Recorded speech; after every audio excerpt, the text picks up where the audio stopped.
नमस्कार, DD news पर आप इस वक्त आमने सामने देख रहे हैं। मैं हूं अशोक श्रीवास्तव। जम्मू कश्मीर में कश्मीर अगर घाटी की बात करें तो कश्मीर घाटी में आतंकी बुरहान वानी के मारे जाने के बाद से लेकर अब तक, यानी कि जुलाई से लेकर अब तक लगातार तनाव का माहौल बना हुआ है। उस तनाव के कारण जो है, कई सारे तनाव के कारण हैं। हालांकि बीते कुछ दिनों में तनाव हम देख रहे हैं कि तनाव धीरे धीरे कम हुआ है, लेकिन एक नया ट्रेंड वहां पर उभरता हुआ दिख रहा है। और वो नया ट्रेंड ये है कि जम्मू कश्मीर में कश्मीर घाटी के अंदर जो स्कूल्स हैं, स्कूलों की इमारतें हैं, उनको जलाने का सिलसिला शुरू हुआ है। बीते 3 महीने में 20 स्कूल की इमारतों को जला दिया गया है। वैली की जो 10 जो मेन प्रमुख जिले हैं, उनमें हर जिले में कोई ना कोई स्कूल ऐसा जरूर है जिसको जला दिया गया है। क्या है ये? क्या आतंकी और अलगाववादी क्या तालिबान के रास्ते पर जा रहे हैं? क्योंकि पाकिस्तान में और साथ साथ हमने अफगानिस्तान में देखा था कि शिक्षा को, स्कूलों को निशाना बनाया था तालिबान ने, क्योंकि तालिबान नहीं चाहता था कि लोग एजुकेटेड हो, लोग पढ़े लिखे, लोग समझदार हो, लोग ज्ञान अर्जित करें। क्या कश्मीर में भी यही कुछ हो रहा है? क्या आतंकी और अलगाववादी तालिबान के रास्ते पर जा रहे हैं, या फिर ये कोई और बड़ी साजिश है? इसी पर आज हम बात करेंगे। हमारे साथ 3 मेहमान स्टूडियो में जुड़े हुए हैं। परिचय करा दे, हमारे साथ एमएम अंसारी साहब हैं। एमएम अंसारी साहब जम्मू कश्मीर में वार्ताकार रह चुके हैं। यूपीए सरकार के दौरान जम्मू कश्मीर के वार्ताकार और कश्मीर मामलों के एक्सपर्ट हैं। हमारे साथ दूसरे मेहमान आरपीएन सिंह साहब हैं। आरपीएन सिंह साहब भी भाजपा के सेक्रेटरी हैं, सचिव हैं, लेकिन कश्मीर मामलों के एक्सपर्ट हैं। काफी काम इन्होंने कश्मीर पर किया है। हमारे साथ तीसरे मेहमान संदीप बामजाई हैं। संदीप बामजाई फाइनेंशियल क्रॉनिकल के एडिटर इन चीफ हैं और साथ साथ कश्मीर के ही हैं, कश्मीर मामलों के एक्सपर्ट हैं। तीनों का स्वागत। सबसे पहले एमएम अंसारी साहब, जिस तरह से स्कूलों को निशाना बनाया जा रहा है, 2 हम देख रहे हैं समानांतर चीजें चल रही हैं। एक तरफ अलगाववादी लगातार ये कह रहे हैं, बच्चों से कह रहे हैं कि स्कूलों को आप मत अटेंड कीजिए, परीक्षाएं नहीं देनी है। इस तरह का एक मूवमेंट चलाया जा रहा है।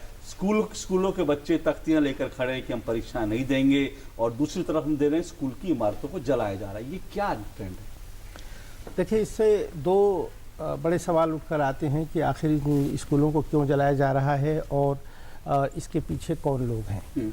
पहली बात तो मैं बताना ये चाहूँगा कि जहाँ तक कश्मीर के लोगों का सवाल है, वो तालीम और एजुकेशन की अहमियत को समझते हैं, और वो समझते हैं कि तालीम के ज़रिए, एजुकेशन के ज़रिए ही ज़िंदगी में कुछ भी हासिल किया जा सकता है। तो गर्ज ये कि वहाँ के लोग एजुकेशन एज सच के तो ख़िलाफ़ नहीं है। हाँ, लेकिन हुआ ये है कि चूँकि एक 3.5 महीनों में ये देखा गया कि तमाम स्कूल वगैरह बंद रहे हैं, वहाँ कोई पढ़ाई वगैरह हुई नहीं। अब सवाल ये कि अगर एग्ज़ामिनेशन अगर कंडक्ट करते हैं तो पढ़ाई हुई नहीं, सिलेबस पूरा नहीं हुआ, और एग्ज़ामिनेशन कंडक्ट होंगे तो वो बच्चों को किसी तरह से पास कर दिया जाएगा। और वो जाहिर है कि इस तरह से बच्चे अगर जो पास होंगे तो जाहिर है उसका कोई ख़ास फ़ायदा नहीं होगा, इसलिए कि जो तालीम का जो मेयार है, एजुकेशन की जो क्वालिटी है, वो इससे बहुत कहीं जाकर के गिर जाती है। अंसारी साहब, मैंने कश्मीरी अखबारों में एक बहुत दिलचस्प विज्ञापन देखा, और उसमें वो विज्ञापन जो है कश्मीरी स्कूलों की तरफ से था, और उससे ऐसा जो आभास मिला, और मैंने कुछ जानकारी भी जुटाई, बहुत सारे स्कूल्स हैं जिन्होंने घरों पर स्कूल बच्चों को, क्योंकि उनको लगा माहौल खराब है, उन्होंने टीचर्स से ये कहा कि आप घरों में किसी एक जगह पर एक पॉइंट ले लीजिए, वहां पर बच्चों को पढ़ाया। ऐसा हुआ, और उसमें जो विज्ञापन थे, उसमें विज्ञापन में था कि फलाना क्लास के बच्चे जो हैं इस जगह पर असेंबल होकर, इसके घर पर असेंबल होकर यहाँ पर उनकी क्लास ली जाएगी। इस तरह के विज्ञापन भी थे। बहुत अच्छी पहल है, इसलिए ये दिखाता है कि कश्मीर के स्कूल हो या लोग हो, आवाम हो, वो महत्व समझती है एजुकेशन का। इसमें कोई दो राय नहीं। मैं ये बताना चाहता हूँ कि ये तो ज़रूर है कि वो अहमियत को समझते हैं, लेकिन अभी जो माहौल जो बिगड़ा है, स्कूलों को जलाया जो जा रहा है, वो ये पहली दफ़ा नहीं हुआ है। ये पहले भी ऐसा होता आ रहा है, लेकिन इसके पीछे जब हम वजूहात और कारण अगर हम तलाश करते हैं तो ये हम देखते हैं कि चूँकि वहाँ पर पढ़ाई नहीं हुई है तो एग्ज़ामिनेशन किस बात की होगी। और दूसरा ये, और इससे बहुत अहम सवाल ये कि तकरीबन 6000 जो स्टूडेंट्स हैं, जो यूथ हैं, वो कहीं ना कहीं पे वो पीएसए में वो जेल में हैं, और तकरीबन 5000 ऐसे लोग बता रहे हैं कि ऐसे नौजवान हैं जो एब्सकॉन्डिंग है, जो भागे हुए हैं, उनकी तलाश हो रही है। तो अगर एग्जामिनेशन कंडक्ट होता है तो सवाल ये है कि जो लोग जेल में हैं उनका क्या होगा, जो एब्सकॉन्डिंग है। जलाना तो रास्ता नहीं है ना? नहीं, वो उसमें मैं आ रहा हूँ। मैं स्कूलों के जलाने की दूसरी भी वजह है, उस पर आ रहा हूँ। तो मेरा कहने का मतलब ये कि जब ये पढ़ाई हुई नहीं है तो एग्जामिनेशन किस तरह से होगा। दूसरा ये कि ये जवान जो जेलों में हैं या जेलों से बचने के लिए भाग रहे हैं, उनका फिर फ्यूचर क्या होगा और कैसे तय होगा। और जो जलाने की जो बात आपने कही है वो ये कि ये काफ़ी वो स्कूल हैं जहाँ पे सिक्योरिटी फोर्सेस वो ऑपरेट करती हैं, वहाँ से वो तमाम अपनी सिक्योरिटी के जो अंसारी साहब जो जानकारी हो ये आप 90s की बात कर रहे हैं, 90 के दौरान आज हुआ था कि आज भी हुआ। अभी जो स्कूल जलाए गए हैं 17 सरकारी स्कूल हैं, जो बिल्कुल जो सरकारी स्कूल है, बाकी 3 जो है प्राइवेट स्कूल हैं। 3 प्राइवेट भी हैं, सिक्योरिटी लेकिन फोर्सेस का सात इसमें ऐसे स्कूल हैं जहां पे सिक्योरिटी फोर्सेस हैं। और मैं इसके साथ ये भी बताना चाहूंगा कि चूंकि ये अपराइजिंग जो है 2008-10 से कहीं बहुत ज्यादा है और ये एक लॉन्ग रन जो है वो ले रही है। नहीं, वो ठीक है, वो मैं कह रहा हूं, और वो सब इसकी ठीक है, वजह लेकिन से इस वक्त बाजार नहीं अंसारी साहब एक बात को बाजार इस वक्त मैं एक सेकंड में खत्म कर दूं, एक सेकंड में मैं खत्म कर देता हूं मैं। तो अब ये देखा ये जा रहा है कि जैसे जैसे हालात सुधर रहे हैं और वहां से जो दरबार है वो जम्मू जा रहा है और ये सिक्योरिटी फोर्सेज जो ही खाली कर रही हैं, तो ये कोशिश ये भी हो रही है कि इनको जला करके खत्म कर दो ताकि ये दोबारा यहाँ पे ना आ सके सिक्योरिटी फोर्स। तो ये एक सोच है, ये सोच भी है, तो लश्कर की सोच है, ये तालिबानी सोच है कि स्कूलों को जला दिया जाए, ये कोई सबसे पहले तो मैं आपत्ति लेना चाहता हूँ। अंसारी साहब ने बोला अपराइजिंग है, किधर?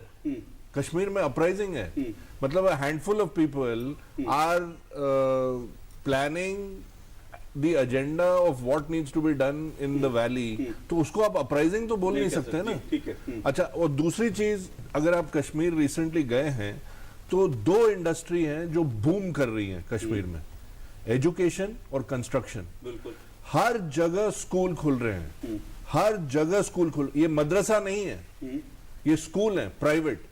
और जिन स्कूलों की आपने बात करी है वो सब प्रेडोमिनेंटली गवर्नमेंट स्कूल्स हैं, मिडिल सेकेंडरी, गवर्नमेंट सेकेंडरी, ऐसे करके स्कूल्स हैं। तो एजुकेशन का जो महत्व है कश्मीर में वो everybody accepts it, and education is what takes you further in life, और ये कश्मीरी समझते हैं। संदीप और इससे अगर आप दिस इज इनएस्केपेबल रियलिटी, और इसको कश्मीरी समझते हैं। वो मदरसा में अपने बच्चे नहीं भेज रहे हैं, प्राइवेट स्कूल और गवर्नमेंट स्कूल्स में भेज रहे हैं। अगर आज यूपीएससी में कश्मीरी लड़के और लड़कियां पास हो रहे हैं, अगर सीआईएसएफ या बीएसएफ के एग्जाम में कश्मीरी लड़के लड़कियां पास हो रहे हैं, तो that is it is because of the education system. अब उसको आपने 100 दिन से ऊपर आपने बंद करके रखा है क्योंकि आपने एक डिक्टाट दे दिया। आप साइक्लोसाइड शीट चलाते हैं कि यहाँ आप ऐसे करेंगे, ये स्कूल आप बंद करेंगे। तो फिर ऐसे में जो कॉमन आप क्या देखते हैं इसके पीछे? स्कूलों की इमारत जलाने के पीछे क्या कोई बड़ी प्राइवेट स्कूलों का बिजनेस जो है उनको बढ़ाना या फिर इस तरह की बात? आप पिछले साल भी आपको याद होगा कि जो श्रीनगर में जो सबसे बड़ा स्कूल है डीपीएस, उसके ऊपर भी एक सवालिया चिन्ह उठ गया था। तो इसमें ऑब्वियसली किसी की कारिस्तानी है, इससे आप कैसे भाग सकते हैं? अब वो कारिस्तानी हुर्रियत से आ रही है, हुर्रियत के पीछे जो लोग हैं उनसे आ रही है, कहीं ना कहीं से आ रही है। सरकार ने यह भी बोला है, and I am talking about Jammu and Kashmir state government, कि जिन जिन स्कूलों में कोई प्रॉब्लम है या जहां ऐसी एक्टिविटी दिख रही है, उसमें हम एडिशनल सिक्योरिटी फोर्सेस भेजेंगे ताकि उसकी सिक्योरिटी की देखभाल की जाए। तो ये दिस इज ये वही चीज है कि आप एजुकेशन से लोगों को हटाना चाहते हैं। जाहिर तो लोग पढ़ेंगे लिखेंगे नहीं, तो आप उनको जिस तरह से चाहे इस्तेमाल कर सकते हैं। there is no rocket science attached to it, that you are systematically targeting educational institutions, and what kind of institutions are these? Government secondary school, मतलब जो डिस्ट्रिक्ट में गांव के पास जो गरीब बच्चे जो पढ़ने जा रहे हैं, आप उनको यू आर मेकिंग श्योर कि वो बच्चा पढ़े नहीं, सिस्टम में नहीं आए। और अगर आप हो सके, अगर आप कर सकें, तो उसको आप मदरसा की तरफ डाइवर्ट करें। जो बूम आया है पिछले 5-6 साल में कश्मीर में, ये 2 चीजों में बूम आया। आप कहीं चले जाइए कश्मीर से बाहर, आप गुलमर्ग की तरफ चले जाइए, पहलगाम की तरफ चले जाइए, आप हर जगह देखेंगे एक तो construction activity which led to the floods, because आपने वेटलैंड सारे तबाह कर दिए, और दूसरे हर नुक एंड क्रेनी में स्कूल खुल रहे हैं। बिल्कुल, मैं इस पर बता दें कि आरपीएन सिंह साहब, ये साजिश क्या है? ये पता लगाने की जिम्मेदारी राज्य सरकार की है। 20 स्कूल जल चुके हैं, लेकिन अभी तक गिरफ्तारी जो है इस बारे में नहीं हुई है। तो कहीं ना कहीं राज्य सरकार की जिम्मेदारी है कि वो इस पूरे मामले को इसकी तह तक जाए कि भाई कौन लोग हैं जो स्कूल जला रहे हैं, उनका चेहरा सामने आना चाहिए।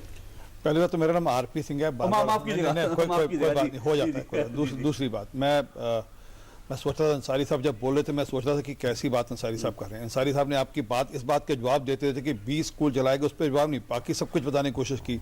और 20 स्कूल इसलिए जलाएगा कि वहाँ पे फौज रहती है, वहाँ पे आर्मी के, अगर आर्मी रहती है तो स्कूल जला नहीं सकते। पहली बात समझिए कि वो सब बिल्डिंग जलाई गई जहाँ पे स्कूल चलते थे।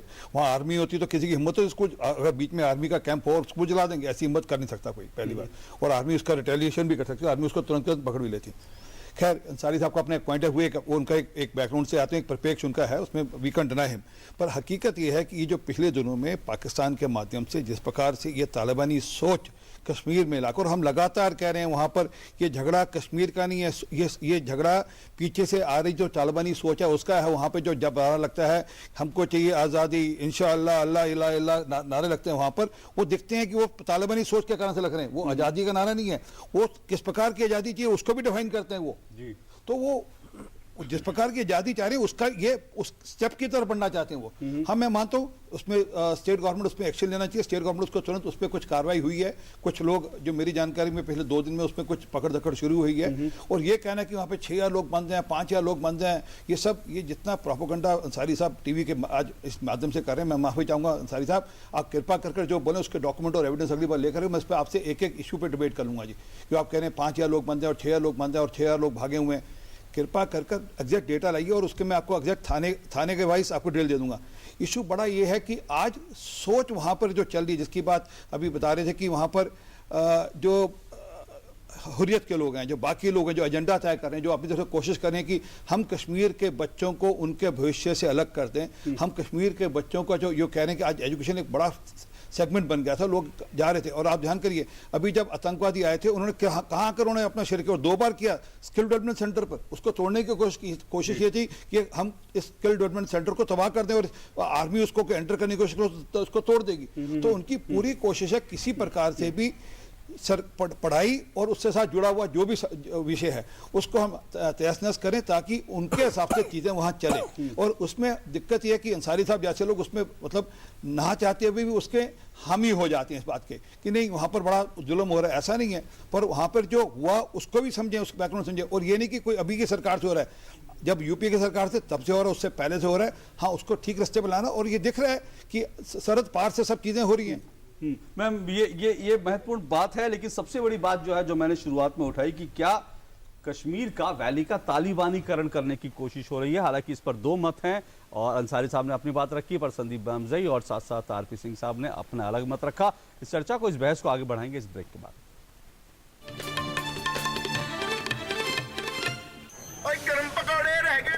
छोटा कोई काम नहीं जो लगन से करे वो पूरा, बड़े बड़े सपने हो पूरे कोई न रहे अधूरा। खुद को कम ना समझना यारों, कम नहीं तेरी कोशिश, जो भी कर जी जान से कर, खुशियां भी होगी बारिश। जीवन के सफर में जी जान लगा देने वालों का फोन जीवी।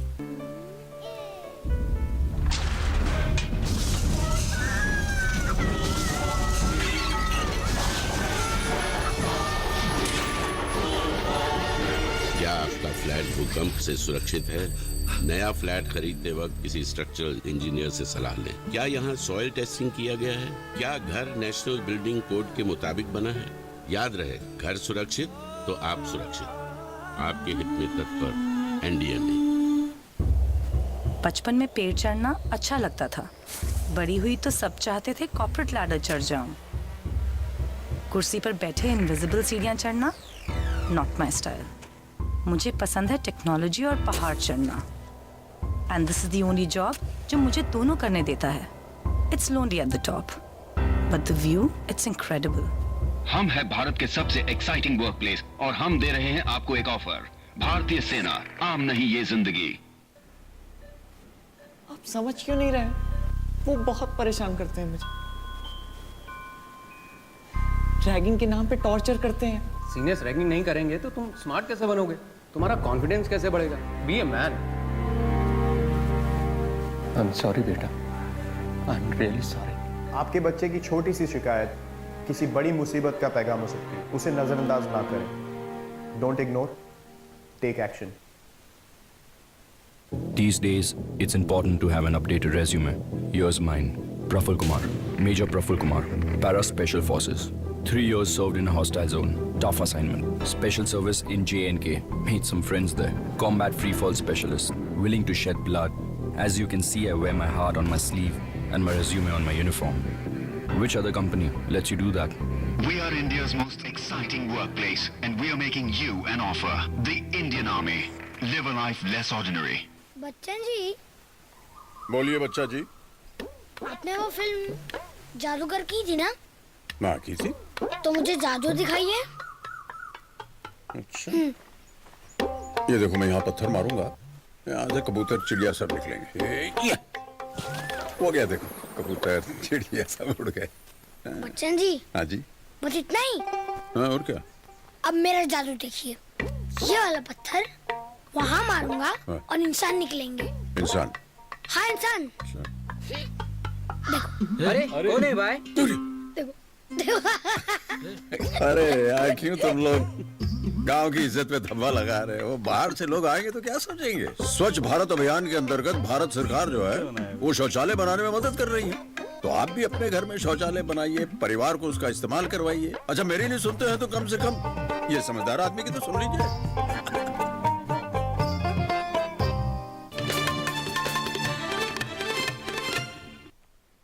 आमने सामने में आपका एक बार फिर स्वागत है। आज हम एक कश्मीर से जुड़े मुद्दे पर बात कर रहे हैं। कश्मीर घाटी में पिछले 3 महीनों में करीब 20 स्कूल इमारतों को जला दिया गया है, राख बना दिया गया है।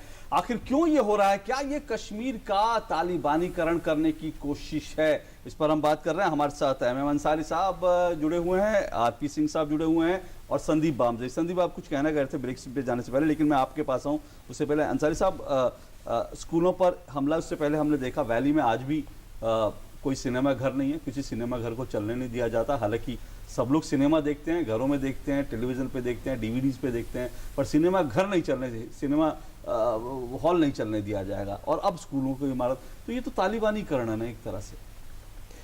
देखिए, जो तालिबानी जो एक मूवमेंट कहीं और की है, वो उसकी वजूहात अलग हैं। और जो कश्मीर की जो समस्या है, नहीं, कश्मीर की जो समस्या है वो बहुत अलग है। जैसा भाई सिंह साहब ने कहा कि वो आज़ादी की बात करते हैं, तो आज़ादी की जब बात करते हैं तो इससे क्या साफ आपको नहीं होता कि वहाँ ऑलमोस्ट टोटल एलिनेशन नहीं, मैं माफी चाहता हूँ। आजादी किस नाम से मांग रहे हैं? वो अल्लाह के नाम पे, इंशाअल्लाह के नाम पे आजादी मांग रहे हैं। वो कश्मीर के लिए आजादी नहीं मांग रहे। देखिए, माफी चाहता हूँ, ये मैं बताता हूँ, मैंने भुगता है पाकिस्तान, मैंने पंजाब में भुगता है जी। इसी प्रकार मामला पंजाब में चलता था। वो खालिस्तान की बात करते थे और वहाँ बोले सोले और जकारा लगाते थे। गलत, आप धार्मिक नारे लगा कर नहीं कर सकते। और मैं आपको जानकारी दे दूँ, जरनैल सिंह भिंडराना ने भी यही कोशिश की थी। वहाँ पे उन्होंने कहा था बच्चों को पढ़ने नहीं देंगे, वहाँ मना कर दिया था। जब हम डिबेट कर रहे हैं तो मैं समझता हूँ कि जब आप हमें मौका दिया है आपने, तो आप हमें बोलने दें। और हमारे भाई जो है, देखिए, आप लोगों ने हमारी शुरुआती जो कमेंट से बात कही मैंने, उसके ऊपर हमारे दोनों संदीप साहब ने, सिंह साहब ने, दोनों ने ऑब्जेक्शन उठाया। लेकिन वो आपका अपना व्यू है, मैं उससे इतराज नहीं कर रहा है। ठीक है, आपका अपना व्यू है, मेरा अपना व्यू है, और आपको अख्तियार है कि आप हमसे एग्री ना करें। लेकिन मैं जो समझ रहा हूँ कि जहाँ तक मैं समझता हूँ वो ये कि दोनों मुद्दे अलग अलग हैं। अगर ये मैं यहाँ पे ये कह रहा था कि जब पढ़ाई हुई नहीं तो एग्जामिनेशन की किस बात की हो रही है। दूसरी बात एक और बताना चाहूँगा कि चूंकि मैं एजुकेशन से जुड़ा ही रहा हूँ और वहाँ के एजुकेशन सिस्टम को हमने देखा, तो वहाँ का जो एजुकेशन सिस्टम है, मैं समझता हूँ कि as compare to other states के आप देखें तो it is one of the worst kind. अगर आप देखें जो एजुकेशनल पैरामीटर्स को अगर आप देखें तो ऑल इंडिया एजुकेशनल सर्वे होती है जो एलिमेंट्री लेवल पे भी होती है, हायर एजुकेशन पे, तो इनरोलमेंट रेशियोज जो हैं और लर्निंग अटेनमेंट्स के एतबार से तमाम जगह जो है वो कम है। अच्छा, मैं देखिए ना उसकी वजह बता रहा हूँ मैं, चूंकि गवर्नमेंट स्कूल्स और गवर्नमेंट सिस्टम जो काम नहीं कर रहा है, जिसकी वजह से जैसा संदीप साहब ने जो इशारा किया कि प्राइवेट स्कूल जो है वो काफी बढ़ते चले जा रहे हैं और उसमें वो जाते हैं जो लोग उसकी फीस दे सकते हैं। दूसरा ये कि बहुत सारे मदरसों की तरफ जाते जाते हैं तो गरीब बच्चा जो है वो मदरसों की तरफ जाता है। तो ये भी साबित करता है कि गवर्नमेंट सिस्टम ऑफ स्कूल जो है वो प्रॉपरली फंक्शन नहीं कर रही है, जिसकी वजह से प्राइवेट भी बढ़ रहा है और दूसरे उसके साथ मदरसे भी बढ़ रहे हैं।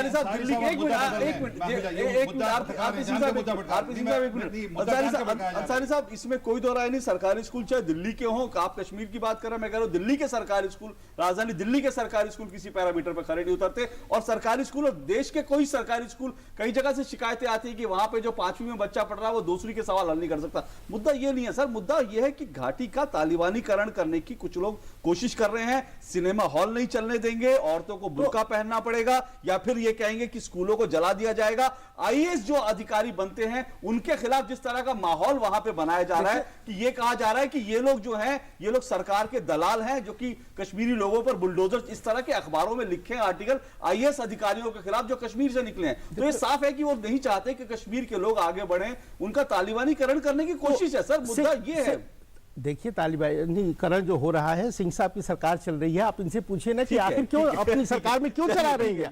ये सवाल पहले किसी और सरकार में क्यों नहीं आया। ये नहीं, देखिए आपकी सरकार चल रही है और 2.5 साल से चल रही है आपकी।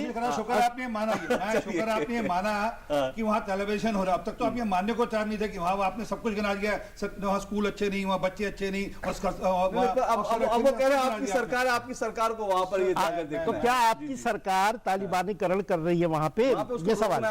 आपकी सरकार की जिम्मेदारी। चलिए मैं उस सरकार वाले विषय पे आता हूं। शुक्र, परंतु मैं इस बात के लिए शुक्रगुजार हूं कि इन्होंने माना कि टेलीविजन हो रहा है वहां पे। अभी तक तो मान नहीं रहे थे। नहीं मान नहीं, बिल्कुल आप मान नहीं रहे। ये मानने और ना मानने का कोई सवाल नहीं। हमारे पास ऐसे कोई आंकड़े नहीं है जिससे मैं ये कहूं कि तालिबानी हो रहा है नहीं हो रहा। हमारे पास हो रहा है ये क्या है? हमारे पास आंकड़े ये हैं कि वहाँ एलिनेशन है। सिनेमा हॉल बंद करना, एक मिनट छोड़ देता हूं, मैं संदीप जी के पास आता हूं। देखिए, आपने फरवरी के महीने में देखा कि एंटरप्रेन्योर डेवलपमेंट इंस्टीट्यूट जो है EDI, उसमें अटैक हुआ 2 बार। फेब में हुआ, अभी फिर से हुआ।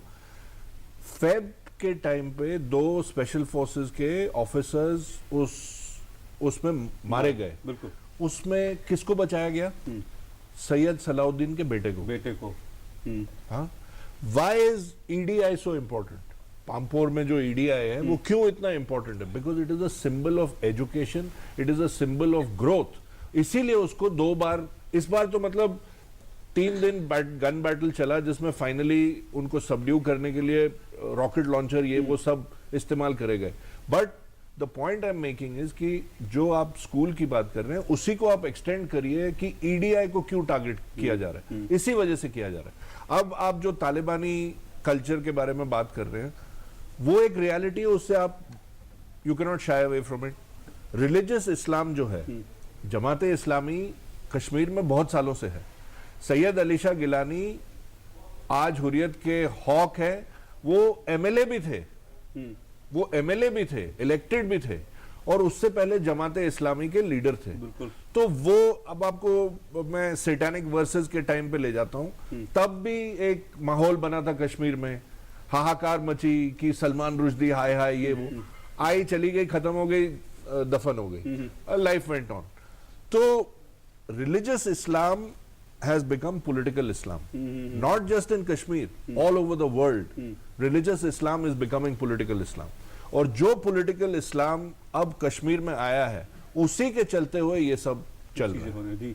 और ये सबसे डेंजरस ट्रेंड है, और इसको आपको यहीं तोड़ना पड़ेगा, रोकना पड़ेगा। नहीं तो ये जो स्कूलों पे अटैक है, कल किसी शॉपकीपर, जब 1998 1990 में ये सब आतंक का माहौल शुरू हुआ था, तो सब 89-90 में तो सबसे पहले जो टारगेट किया गया था वो एक आदमी था, यूसुफ हलवाई। जी। He was a nationalist. बिल्कुल। He did not agree with the messaging that was being put out by the, तब तो सेपरेटिज्म शुरू हुआ था, तो ये एक सिस्टमैटिक टारगेटिंग है, और it is part of a plan.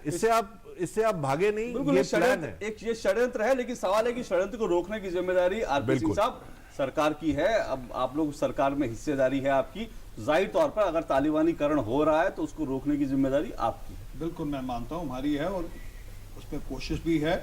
और हुआ ये कि पिछले जो 12 साल का राज रहा वो कांग्रेस के साथ मिला हुआ जुला हुआ सरकार है, जिसमें आप इंटरक्लूटर बनकर भी गए उस पूरे एक मिनट, वो अभी जो हकीकत है समझिए आप, हमारी जो सरकार है वहाँ पर उसको एक ढंग से मौका ही नहीं मिला कि हम वहाँ पे उस चीज़ें ला पाएँ ज़मीन पे, क्योंकि जैसे अभी वहाँ पे मुख्यमंत्री बनी उसके बाद ये हालात ख़राब हो गए।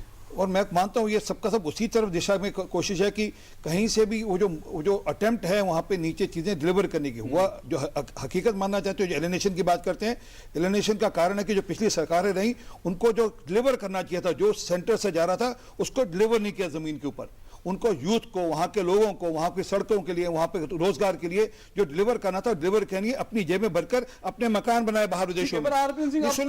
सुनिए मेरी बात, ये है हकीकत। और इसके कारण से आज खमियाजा हम ये नहीं कि पिछले 2 साल में, साल 1.5 साल में कोई किताब लिखी गई है, ये पिछले कई सालों की किताब है, कई सालों की लूट है, और कई सालों की लूट के नीचे की जो डिलीवरी नीचे उसके कारण से एलिनेशन बढ़ा वहाँ पर। करने की जिम्मेदारी आपकी। हाँ बिल्कुल, हम तो मान उसको ठीक करेंगे। इसमें हमें एक चीज समझनी चाहिए कि ऑपरेशनल लेवल पे ये होएगा नहीं। मैं आपको बताता हूं क्यों, क्योंकि जो बीजेपी है तो कोalition पार्टनर, बट वो जम्मू की सरकार है, और जो पीडीपी है वो श्रीनगर की सरकार है, और वो सबसे बड़ी दिक्कत है। ये एक चैप्टर और खुल जाएगा, उसके लिए हमें एक और आमने सामने करना पड़ेगा। आज मैं इस बहस में नहीं घुसूंगा, लेकिन जाहिर तौर पर सरकार के सामने जो भी चिंताएं हो, जो भी मजबूरियां हो, वो सरकार की अपनी है। लोग ये देख रहे हैं कि अगर घाटी का तालिबानीकरण हो रहा है तो सरकार की जिम्मेदारी है इसके खिलाफ जो है इसको रोकने की, और इसको कैसे रोकोगे चुनौती उन्हीं की। बहुत बहुत शुक्रिया आप तीनों का यहाँ पर शामिल होने के लिए, और आमने सामने में फिलहाल इतना ही, इजाजत दीजिए, आपसे फिर मुलाकात होगी। नमस्कार।